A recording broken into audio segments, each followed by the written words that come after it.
ప్రధాన గాయకునికి కింద మహలతు లయన్నోత్ అను రాగము మీద పాడదగినది. తర్వాత ఎజ్రాహీయుడైన హేమాను రచించిన దైవ ధ్యానం. కోరహు కుమారుల దావీదు తన జీవిత కాలంలో దేవుని మందిరం నిర్మించాలని ఆశపడినప్పుడు, దేవాన్ని మందిరం నిర్మిస్తానయ్యా అని అడిగినప్పుడు దేవుడు అన్నాడు, నీ చేతులు రక్తంతో నిండి ఉన్నాయి, నువ్వు నా పరిశుద్ధ మందిరాన్ని కట్టకూడదు, నా పరిశుద్ధ మందిరాన్ని కట్టకూడదు అన్నప్పుడు, నేను కట్టిస్తానులే, నీ గర్భము నుండి వచ్చే నీ గర్భవాస్తమున పుట్టే కుమారుని చేత నేను నిర్మిస్తానులే అని చెప్తే, దావీదు తన దేవుని మందిరం మీద ఉన్న మక్కువ చేత ఆ దేవాలయం యొక్క బ్లూ ప్రింట్ రెడీ చేశాడు. అంటే దాని కోణాలు ఎలాగ ఉండాలి, పొడవెంత ఉండాలి, ఎత్తెంత ఉండాలి, ఎలాంటి ఉపకరణాలు ఉపయోగించాలి, ఎలాంటి మెటీరియల్ ఉపయోగించాలి, ఎంత మెటీరియల్ ఉపయోగించాలని తన జీవిత కాలంలో తన ఆస్తిపాస్తి అంతటిని కూడా ప్లస్ దేవుని మందిర కట్టుబడి కోసమే చాలా ప్రయాసపడినాడట దావీదు. బంగారం అంటే, వెండి అంటే, కలప అంటే ఎంత సంపాదించి పెట్టాడో దావీదు. సొలొమోను చాలా ఐశ్వర్యవంతుడు, కానీ దావీదు సిద్ధపరిచిన దానిలో సొలొమోను సిద్ధపరిచిన భాగం తక్కువే అని చెప్పచ్చు.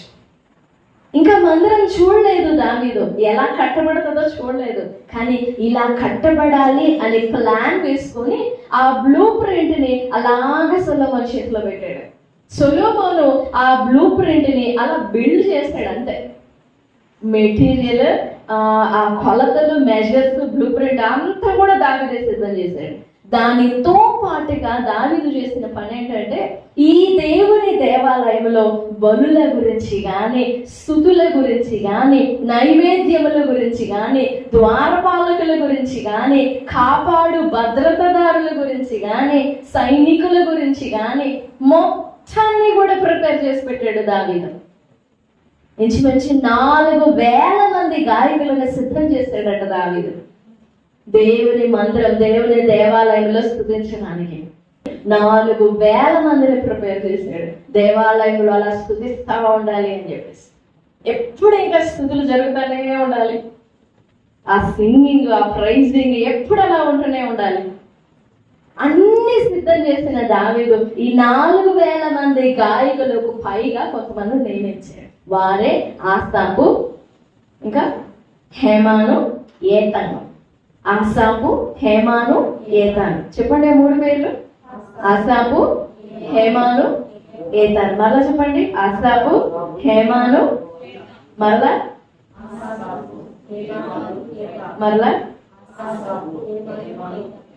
వారి పేర్లు మనకు తెలియాలి. మంచి సింగర్స్ వాళ్ళు. సింగర్ అంటే కంటే కూడా కంపోజర్స్, సాంగ్ కంపోజర్స్ వాళ్ళు. వారు రచించిన దైవ ధ్యానాల కీర్తనలు ఉంటాయి. ఎజ్రాహీయుడైన ఏతాను రచించిన దైవ ధ్యానము, ఎజ్రాహీయుడైన హేమాను, ఏతానులు రచించినది ఆసాపు కీర్తన. ఎన్ని భాగాలు ఉంటాయో కీర్తనల్లో. దావీదు కీర్తనలో చాలా 50% ఉంటాయి. వాటిలో ఇవి కూడా ఉంటాయి, ఇవి కూడా చేర్చబడ్డాయి. ఇప్పుడు 88వ కీర్తన, 88వ అధ్యాయం రాసింది మహలతు లయన్నోత్ అనే రాగం మీద ఇజ్రాహీయుడైన హేమాను రచించాడు. ఈ రాగంలో కూడిన స్పెషాలిటీ ధ్యానం చేసుకొని ముగించుకుందాం. ఆ ఒక్క రాగమే చెప్పుకుందాం. మహలతు అంటే జస్ట్ అన్ ఇన్స్ట్రుమెంట్, ఒక వాయిద్యం లాంటిది మహలతు అంటే. లయన్నోత్ అంటే పాడడం. లయన్నోత్ అంటే దాన్ని బాగా షేపప్ చేసి కట్ చేస్తే అర్థాలు విడివిడిగా వస్తాయి. లయన్నోత్ అంటే పాడడంలో చాలా రకాలు ఉన్నాయి. అయితే ఈ 88వ కీర్తన అంతటిలో కూడా ఉన్న 18 వచనాలలో కూడా ఆ వచనాలను ఒక మహలతు లయన్నోతు అనే రాగం మీద పాడడానికి గల ఒక ప్రత్యేకమైన కారణం, ప్రత్యేకమైన రీజన్ ఒకటి ఉంది. ఈ అధ్యాయం అంతా మీరు చదివినప్పుడు ఆ అధ్యాయం అంతట్లో కూడా ఒక మనస్సు కనబడుతుంది. ఈ అధ్యాయం అంతట్లో కూడా ఒక మనస్సు కనబడుతుంది. అది చాలా జాగ్రత్తగా గమనిద్దాం. ఆ మనస్సును చాలా జాగ్రత్తగా గమనిద్దాం. మహలతు లయన్నోతు. ఈ 88వ కీర్తనలో హేమాను రచించిన దైవ ధ్యానం కదా. హేమాను దేవుని ఎదుట, తాను ప్రేమించిన దేవుని ఎదుట, తాను స్తుతిస్తున్న దేవుని ఎదుట తన జీవితం అంతటిలో కూడా ఎంత లోతునకు తగ్గించుకున్నాడో ఆ తగ్గింపును వర్ణిస్తుంది ఈ దైవ ధ్యానము. తగ్గింపును వివరిస్తూ, తగ్గింపును వర్ణిస్తూ ఉంటుంది. హేమాను, ఏతాను, ఆసాపులు దావీదు రాజ్య పరిపాలన చేసినప్పుడు, దావీదు దేవుని రాజ్యాన్ని సుభిక్షంగా, క్షేమముగా, దేవునికి ఇష్టం వచ్చినట్లుగా, అపోస్తుల కార్యములో ఉంటుంది, దేవుని సంకల్పమును సంపూర్ణంగా నెరవేర్చాడు అనే మాట ఉంటుంది. చూడండి ఒక్కసారి, అపోస్తుల కార్యములు 13:36 ఫస్ట్ లైన్. దావీదు దేవుని సంకల్పము చొప్పున తన తరము వారికి సేవ చేసి నిద్రించాడు. దేవుని సంకల్పం అంతటిని చక్కగా సంపూర్తి చేశాడు దావీదు. అయితే ఈ దావీదు దేవుని మీద ఎంత ప్రేమ పెట్టుకున్నాడో, దేవుని మీద ఎంత ఆశ పెట్టుకున్నాడో, దేవుని దగ్గర ఎలా తగ్గేవాడు, దేవునికి ఎలా భయపడేవాడు, దేవుని ఎలా స్తుతించేవాడు, దేవుని ఎలా ఆరాధించేవాడు, ఈ దావీదు వ్యక్తిగత జీవితాన్ని, దావీదు యొక్క స్పిరిచువల్ లైఫ్ ని, దావీదు యొక్క ఆత్మ సంబంధమైన జీవితాన్ని బాగా గమనించిన వారు ఈ ముగ్గురు, ఆసాపు, హేమాను, ఏతానుడు. చూసి 89వ కీర్తనలో ఏతాను, నా విశ్వాస్యత తోడని నీ సేవకునికి ప్రమాణం చేశావు కదా, సూర్యుడున్నంత కాలం, చంద్రుడున్నంత కాలం నా నిబంధన అలాగనే నిలిచి ఉంటుందని నీ సేవకునికి ప్రమాణం చేశావు కదా, ఇట్లు సెలవిచ్చి ఉండియో నువ్వెందుకు మమ్మల్ని విసర్జించావయ్యా అంటే, they are not questioning Lord. వారు దేవుని ప్రశ్నిస్తున్నట్టు కాదు, వారికి ఆ తేడా, భేదం తెలియవచ్చింది.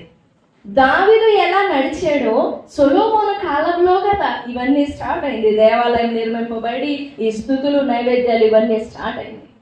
అప్పటికే సొలొమోను దేవుని దేవాలయాన్ని అయితే కట్టాడు, కానీ తన మనస్సుని, తన హృదయాన్ని మాత్రం కట్టుకోవడం చేత కాలేదు. సొలొమోను అంత గొప్ప జ్ఞాని మరొకడు లేడు, సొలొమోను అంత బుద్ధిహీనుడు కూడా ఇంకొకడు లేడు. అన్ని బాగా చేస్తూ వచ్చాడు. జ్ఞానం ఉంది, ఎంత బిజినెస్ అయినా కానీ చేయగలడు, ఎన్ని రాజ్యాలైనా కానీ తనతో కలిపేసుకోగలడు, ఎన్ని రాజ్యాలతోనైనా కానీ బిజినెస్ డీల్స్ పెట్టుకోగలడు, తన దేశాన్ని ఎక్స్పాండ్ చేయగలడు, తన దేశము గర్వించదగిన క్రియలు చేయగలడు, గర్వించదగిన వ్యక్తిగా ఉండగలడు. కానీ తన హృదయము దేవుని విషయంలో, తన హృదయము దేవుని ఎదుట సరిపడలేదు. అది గమనించినారు ఏతాను, హేమాను, ఆసాపులు. నువ్వు మమ్మల్ని విసర్జించావేంటి, నీ సేవకుని మీద ఇంత నిందలేంటి, నీ సేవకుని మీద ఇంత దారుణమైన మాటలేంటి, నువ్వెందుకు మమ్మల్ని విడిచిపెట్టేశావు, నీ కృప దూరం చేశావు ఎందుకు అని చెప్పేసి ఆ రాజ్యం, ఆ టైంలో ఉండిన పరిస్థితులను బట్టి వాళ్ళు రచించిన దైవ ధ్యానం. 88వ కీర్తనలో హేమాను రాసిన మాటలను మనం గమనిస్తే, హేమాను దేవుని ఎదుట ఎంత తగ్గుతున్నాడో మీరు గమనించవచ్చు. 2వ వచనం, నా ప్రార్థన నీ సన్నిధిని చేరునుగాక, నా మొర్రకు చెవియొగ్గుము, నేను ఆపదలతో నిండి ఉన్నాను, నా ప్రాణము పాతాళమునకు సమీపించి ఉన్నది. 4 సమాధిలోనికి దిగువారిలో నేను ఒకనిగా ఎంచబడితిని, నేను త్రాణలేని వారి వలె అయితిని, చచ్చిన వారిలో విడవబడిన వాడనైతిని, నేను సమాధిలో పడి ఉన్న హతులలో ఒకనివని అయితిని, నీవిక స్మరింపని వారి వలె అయితేనే ఎంత భయంకరమైన స్థితో కదా. సమాధిలో ఉన్నాను నేను, ఇంకంతే. నేను మరణానికి నాకు కొంచెం పెడం కాదు, సమాధిలోనే పడిపోయినాను నేను. ఆ రచన విధానాన్ని మనం గమనించినప్పుడు హేమాను దేవుని సన్నిధిలో మాట్లాడుతున్న ఆ మాటలన్నిటిని మనం గమనించినప్పుడు ఒక వ్యక్తి దేవుని ఎదుట ఎంతగా తగ్గగలడో అర్థమవుతుంది. మాకు కొంచెం జాగ్రత్తగా గమనించండి. ఒక వ్యక్తి దేవుని ఎదుట ఎంతగా తగ్గగలడో, ఎంత తగ్గించుకుంటాడో కనపడుతుంది. ఇక నేకడ్ అన్నమాట. హేమాను హృదయము జీవితము దేవుని ఎదుట ట్రాన్స్పరెంట్ అన్నమాట. దాపరికం ఏం కనపడదు. హేమాను ప్రవర్తన, హేమాను హృదయము, హేమాను స్థితి దేవుని ఎదుట. నిజంగా మనము దేవుని ఎదుట మన యథార్థ స్థితిని ఒప్పుకోవడం ఒక కృప. దేవుని ఎదుట తగ్గించుకోవడం ఒక కృప. దేవుని ఎదుట మన జీవితం అంతటిని నిండుగా పూర్తిగా అసలు ఏమీ మిగలకుండా, అసలు రహస్యమైనది కానీ దాచుకున్నది కానీ ఏది మిగలకుండా, డౌట్ పడకుండా మన జీవితం అంతటిని దేవుని పాదాల దగ్గర కుమ్మరించడం ఒక గొప్ప కృప అండి. అందరికీ దొరకదని మనం అనుకుంటాం. ఇదిగో ఈ టైంలో ఇంత బాధ ఉంది కదా మనసులో, దేవుని దగ్గరికి వెళ్ళేసి నా బాధ అంతా చెప్పుకోవాలనుకుంటాం. ఎప్పుడన్నా అలాంటి ఆలోచనలు వచ్చినాయా? ఎప్పుడన్నా మనసు అలా ప్రేరేపిస్తుందా? మాకు అంత బాధ రాలేదంటారా? అనుకుంటామా మనం? దేవా, నా బాధ అంతా నీ సన్నిధిలో కుమరించేయాలి ఈరోజు, అసలు ఏమీ మిగల్చుకోకూడదు. నేను మొయ్యలేనయ్యా, నేను భరించలేనయ్యా, నేను తట్టుకోలేనయ్యా. ఎంతసేపు అని భరించేది నాకేమో అర్థం కాదు. ఎలా సాల్వ్ చేసుకోవాలో తెలియదు, ఎలా నన్ను నేను ఎలా కాపాడుకోవాలో అది కూడా నాకు అర్థం కాదు. ఇదంతా ఎందుకు కానీ నా హృదయం అంతా ఎదుట నేను కుమ్మరిచ్చేస్తాను, నువ్వే చూసుకోయ్యా అని అనుకుంటాం మనసులో, మనసులో. కానీ వన్స్ దేవుని సన్నిధిలో మోకరిల్లాక we don't know how to pour out. ఎలా కుమ్మరించాలో తెలియదు. నా మాటలు మీకు అర్థమవుతున్నాయా? స్తోత్రం చెప్పండి. ఎలా కుమ్మరించాలో తెలియదు, ఎలా నిండుగా అసలు లోపల అంతా కక్కేయాలి అనుకుంటామో అసలు కొంతమందికి ఆలోచన కూడా రాదు, ఆ దరిదాపుల్లో కూడా రాదు. దేవుని దగ్గర నా హృదయం కుమ్మరించాలి అనే ఆలోచన కూడా రాదు. కానీ కొంతమందికి వస్తుంది. ఒకవేళ వచ్చినా కానీ వారు దేవుని ఎదుట మోకరిల్లినప్పుడు ఎలా పారబోయబడాలి దేవుని దగ్గర, అసలు నీళ్లు పడబోసినట్లుగా, ఒక బాటిల్లో నుండి నీళ్ళు మొత్తం దిమ్మరించినట్లుగా, కుమ్మరించేసినట్లుగా ఎలా మన హృదయం అంతా దేవుని ఎదుట కుమ్మరించేయాలో తెలీదు. ఎప్పుడు అలా కుమ్మరిస్తామో తెలుసా? దాపరికం లేకుండా, సిగ్గుపడకుండా, సందేహపడకుండా, డౌట్ పడకుండా ఎప్పుడు దేవుని ఎదుట మన హృదయం అంతా కుమ్మరిస్తామో తెలుసా? ఎప్పుడు కుమ్మరిస్తాం? మొదటి సమూయేలు గ్రంథం 1వ అధ్యాయం చూడండి.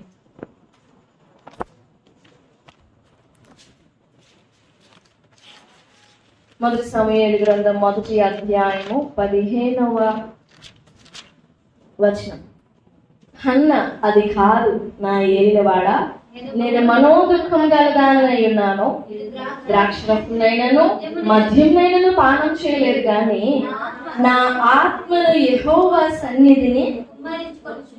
When we know the faithfulness of God and when we know how trustworthy He is, we will not hide anything within us. We can't do that.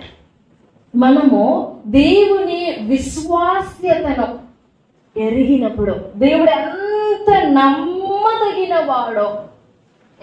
నమ్మదగినవాడో, trust worthy, ఎంత నమ్మొచ్చు ఆయనని మనకి తెలిసినప్పుడు మనలో ఏం దాచుకోలేదు. మనం దేవుని ఎదుట అలా కుమ్మరించుకోలేకపోతున్నాము అని అంటే, దేవుని ఎదుట అలా తగ్గలేకపోతున్నాము అని అంటే, something is holding us back. మనల్ని ఏదో అడ్డుకుంటుంది, మన మనస్సును ఏదో అడ్డుకుంటుంది. ఇదంతా చెప్తే వింటాడా? అర్థమైందా? చూస్తాడా? ఇది కూడా చెప్తున్నాను అని చెదరించుకుంటాడా? నమ్మొచ్చా? మనసులో ఎన్నో ఆలోచనలు బయలుదేరుతూ ఉంటాయి. కానీ హన్న అంటుంది రాత్రంతా కూడా ఏడుస్తూనే ఉందంట. పదాలు గదలాడుతూ ఉన్నాయి. మత్తురాలిగా ఉందేమో అనుకుని పొరపడ్డాడు ఏలి. కానీ అంటుంది, నాయనా నా ఏలినవాడా ఎంత గౌరవంతో మాట్లాడతాను. ఆల్రెడీ తగ్గిపోయింది కదా, అవుట్ అయిపోయింది కదా, ఇంకేం లేదు లోపల ఎదురు తిరిగి మాట్లాడడానికి. పూర్తిగా కుమ్మరించబడిన హృదయం అది. అందుకే హృదయంలో ఏం లేవు, ఇర్రెస్పెక్టబుల్ వర్డ్స్ ఏం లేవు. నా ఏలిన వాడ, రాత్రి అంతా నేను ఇలా వేదన పడుతున్నాను కదా, నువ్వు నన్ను చూస్తున్నావు కదా, నేనేం భక్తురాల్ని కాదయ్యా. ఓహో నీ చూపు మందగించింది కదా, అందుకే నా ఇట్లా పొరపడుతున్నావు అని అనలేదు హన్న. నాయనా నా ఏలిన వాడ, నా హృదయాన్ని నా ఆత్మను నేను యెహోవా సన్నిధిలో కుమ్మరించుకుంటున్నాను, క్లీన్ చేసుకుంటున్నాను నా హృదయం అంతా. ఎంత కాలం దాచిపెట్టుకోలేనయ్యా నేను బాధని, ఎంత కాలం అని మనసులో భద్రం చేసుకునేను, తట్టుకోలేకపోతున్నాను, నా మనసు అంతా కుమ్మరించేయాలని డిసైడ్ అయ్యాను. అందుకే ఎంత టైం పట్టింది. ఆమె ఎంత నమ్మింది దేవుణ్ణి, సేవకుణ్ణి. ఒక మాటతో నీకు అర్థం కాలేపో అనని శ్రీల ఏమీ అర్థం చేసుకోలేదు. బట్ షీ హంబుల్, ఎంత తగ్గిందో. అందుకేనేమో ఆ తగ్గింపుడు బట్టేనేమో దేవుడు ఆమెను దర్శించాడు, ఆమె జ్ఞాపకం చేసుకున్నాడు అనమాట. The Lord remembered Hannah. ఆమె గర్భవతి అయితే. Praise the Lord. మనము దేవుని ఎంత నమ్ముతామో అంత తగ్గుతాం దేవుని ఎదుట. మనం తగ్గలేకపోతున్నాము అని అంటే మన హృదయం దేవునికి ట్రాన్స్పరెంట్ గా కనపడదాం. కుమ్మరించుకొనలేము మనం. అలా కుమ్మరించుకొనలేకపోవడానికి చిన్న కారణాలే, చాలా సింపుల్వి 3 చెప్తాను. దేవుని ఎదుట తగ్గటానికి, so we are not respecting him, గౌరవించినప్పుడు మనం తగ్గలేము. ఆయన ఎదుట తగ్గి మన హృదయాన్ని కుమ్మరించలేము. నంబర్ 2, రెండోది ఏంటంటే, something which was so hard is not letting us to melt and kneel before him. మనము తగ్గి కరిగి నీళ్లలాగా, అంటే నీళ్లు పోయబడినట్లుగా దేవుని సన్నిధిలో పోయబడడానికి మన లోపల, మన హృదయంలో సంథింగ్ హార్డ్ ఈజ్ బ్యాకింగ్ అస్, మనల్ని పట్టేసుకుని ఉంటుంది. నువ్వు కరిగిపోకూడదు, కరగదు. నువ్వు నీళ్లలాగా కరిగిపోకూడదు, నువ్వు తగ్గకూడదు దేవుని ఎదుట, ఎవరి దగ్గర తగ్గకూడదు నువ్వు అని. సంథింగ్, మన చీకటి, మన దోషము, మన బలహీనత, మన అవిశ్వాసము, మన అవిధేయత మనల్ని కరగనివ్వదు దేవుని ఎదుట, మనల్ని తగ్గనివ్వదు దేవుని ఎదుట. And number 3, the reason we can't be poured out is that something is going to shape us, going to shelter us to hold on. ఇప్పుడు ఈ నీళ్ళు ఉన్నాయి చూసారా, ఈ నీటికి షేప్ ఉంటుందా? నీళ్ళు మనం ఎక్కడ ఉంచితే అక్కడ ఆ షేప్ తీసుకుంటాయి. బాటిల్లో పోస్తే బాటిల్, చేతిలో పోస్తే చేతి ఆకారం వస్తుంది, ఇదిగో ఈ గ్లాస్లో పోస్తే ఈ గ్లాస్ ఆకారం వస్తుంది. షేప్ లేదు వాటర్కి. ఈ వాటరు కింద కారిపోకుండా ఇలా నిలబడింది అని అంటే ఈ బాటిల్ ఈ వాటర్కి షెల్టర్ ఇస్తుంది. ఈ బాటిల్ వాటర్కి షెల్టర్ ఇస్తుంది, అంటే ఒక ఆకారం ఇస్తుంది, నిలబడడానికి ఒక ఆధారం ఇస్తుంది. మనం దేవుని ఎదుట కరిగి నీరై మన హృదయాన్ని కుమ్మరించలేకపోవడానికి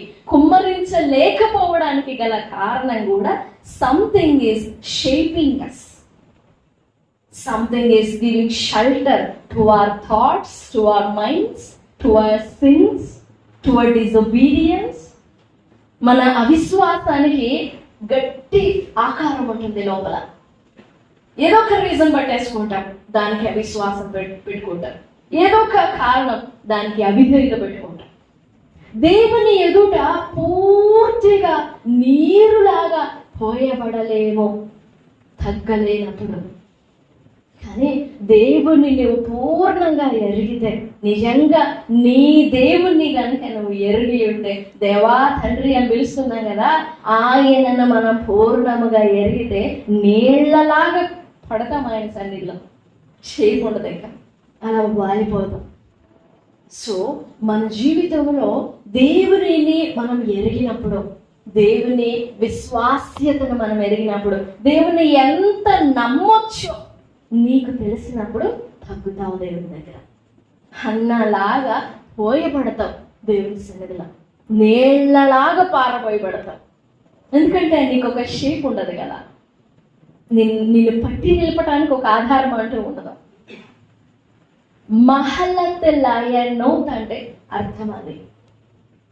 దేవా ఆధారపడడానికి ఏమీ లేదు నాకు, నేను నీళ్లలాగా పారబోయబడి ఉన్నాను. ఆ రాగము మీద పాడిన కోరహ కుమారుల కీర్తన గీతము ఇది. హేమను రచించిన ధ్యానము కీర్తన కోరహ కుమారులు. నీకు నాకు మధ్య రహస్యమేం లేదయ్యా, ఇదిగో నా పరిస్థితి, సమాధిలో ఉన్నాను సరాసరి. మృతులలో నేను ఉన్నప్పుడు నీకు స్థుతి కలుగుతుందా? సమాధిలో ఉన్నప్పుడు నేను నిన్ను స్తుతించగలనా? వల్ల అవుతుందా? వీలవుతుందా? నువ్వెందుకు జ్ఞాపకం చేసుకున్నావో నన్ను జ్ఞాపకం చేసుకో. 13వ వచనం, యెహోవా నేను నీతోనే మనవి చేయుచున్నాను, ఉదయమున నా ప్రార్థన. ఎక్కడి నుంచి ఎక్కడున్నాడు అప్పటి వరకు? సమాధిలో. కానీ అంటున్నాడు, మనసుని నిబ్బరం చేసుకుని అంటున్నాడు, నీళ్ళలాగా తన జీవితం అంతా, తన హృదయం అంతా పారపోసినాడు కదా దేవుని సన్నిధిలో. ఇప్పుడు అంటున్నాడు, దేవా నేను నిన్ను ఎదుర్కొంటాను, because I know how trustworthy you are, I know how faithful you are, and I will stand before you. నేను నిన్ను ఎదుర్కొంటాను. విశ్వాసం నిబ్బరం ఇస్తుందండి, విశ్వాసం ధైర్యం ఇస్తుంది. ఒకవేళ మన విశ్వాసం మనకి నిబ్బరాన్ని, ధైర్యాన్ని ఇవ్వకపోతే అది we have to test it, బలహీనమైపోతుంది. ఈ రాత్రికాల సమయంలో ఒక చిన్న ప్రశ్న, నిజంగా నువ్వు దేవుని దగ్గర, దేవుని ఎదుట తగ్గగలుగుతున్నావా? నీ మనస్సు తగ్గగలుగుతుందా? నీ హృదయం తగ్గగలుగుతుందా?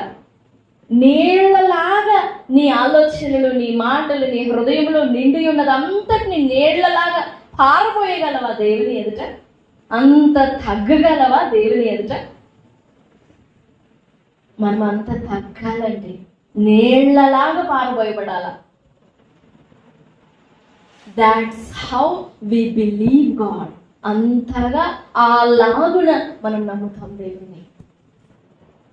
హేమాను ఆ భావము గ్రహించిన వాడే చూశాడు కదా దావీదు దగ్గర 10,000 మంది వచ్చి నా ప్రక్కన మోహరించినా కానీ హాయిగా నిద్రపోతాను. ఏది ఉలిక్కిపడి కాదు, తత్తరపడి కాదు, నా మీదకి వచ్చి పడతారేమని భయపడి కాదు, చక్కగా కంటి నిండా నిద్రపోయి చక్కగా నేనే మేల్కొంటాను. బయట ఎవరున్నారు? 10,000 మంది శత్రువులు ఉన్నా కానీ చూశాడు. హేమాన్ చూశాడు, ఏతాన్ చూశాడు, ఆస్తాకు చూశాడు. వాళ్ళు చూసి దావీదు దేవుని మీద ఎలా ఆధారపడేవాడో, ఎలా ఆనుకునేవాడో, తన హృదయం దేవుని ఎదుట ఎలా కుమ్మరించుకునేవాడో చూసి వారు కూడా ప్రార్థిస్తున్నారు దేవుని దగ్గర. ఈ రాత్రి నీవు నేను కూడా అదే నేర్చుకోవాలి. నిజంగా మనం దేవుణ్ణి ఎరిగిన వారం అయితే తప్పకుండా ఖచ్చితంగా మనం దేవుని ఎదుట తగ్గాలి, తగ్గించుకుంటాం.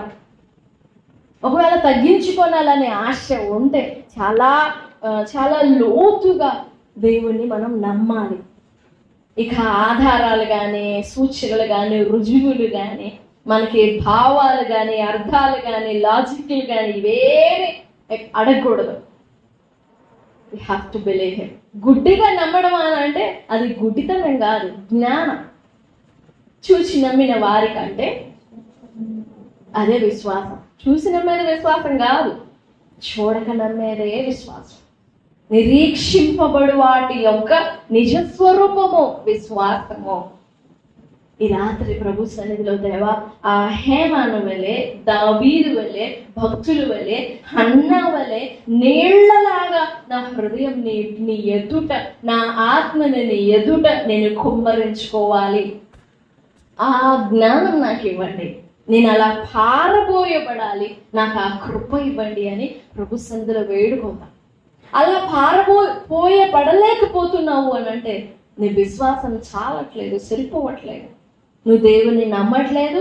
దేవుడు ఎంత నమ్మదగిన వాడో నీకు తెలియట్లేదు, నువ్వు తెలుసుకోలేదు. అందుకు అడుగు, దేవా నువ్వెంత నమ్మదగిన వాడవో నేను తెలుసుకోవాలి, నువ్వెంత విశ్వాస్యత గలవాడవో నేను తెలుసుకోవాలి. నాకు నేర్పు, నా ప్రాణానికి నేర్పు, నా అంతరంగానికి నేర్పు, నువ్వు విశ్వాస్యత గలవాడవని. నాకు బోధించు, నువ్వు విశ్వాస్యత గలవాడవని. ఫెయిత్ఫుల్నెస్, తన మీద ఆధారపడిన వారిని చేసిన నిబంధనను నిలుపుకునే దేవుడు అని చెప్పుకున్నాం కదా మనం. చేసిన నిబంధనను నిలుపుకుంటాడు ఆయన నిలుపుకుంటాడు, మనం నిలబెట్టడం కాదు, ఆయన నిలుపుకుంటాడు. దాట్ ఈస్ హిస్ విశ్వాస్యత, అది ఆయన ఫెయిత్ఫుల్నెస్. సో ఈ రాత్రి ప్రభు సన్నిధిలో వేడుకున్నాం. ప్రభువా, చాలా చివరి దినాల్లో ఉన్నాం, చాలా చెడ్డ దినాల్లో ఉన్నాం, భయంకరమైన దినాల్లో ఉన్నాం. నేను ఎదుట ఎంత తగ్గవలసి ఉన్నా, నా జీవితంలో నా హృదయాన్ని నీ ఎదుట ఎంత నీళ్లలాగా కుమ్మరించి పారబోయవలసి ఉన్నాను. నా హృదయం తెరువు, నా మనోనేత్రాలు వెలిగించు. నీకు నాకు మధ్య ఏ అడ్డు ఉండకూడదయ్యా. సంధి చేయి, కలుపు నా మనస్సును మీ మనస్సుతో, కలుపు నా హృదయం మీ హృదయంతో కలుపు, నాకు సహాయపడు అని ప్రభు సన్నిధిలో వేడుకుందాం. ప్రభు సహాయపడతారు. దేవుడి మాటలన్నీ మన వెనుకటిలో దీవించునుగాక. ఆమేన్, ఆమేన్.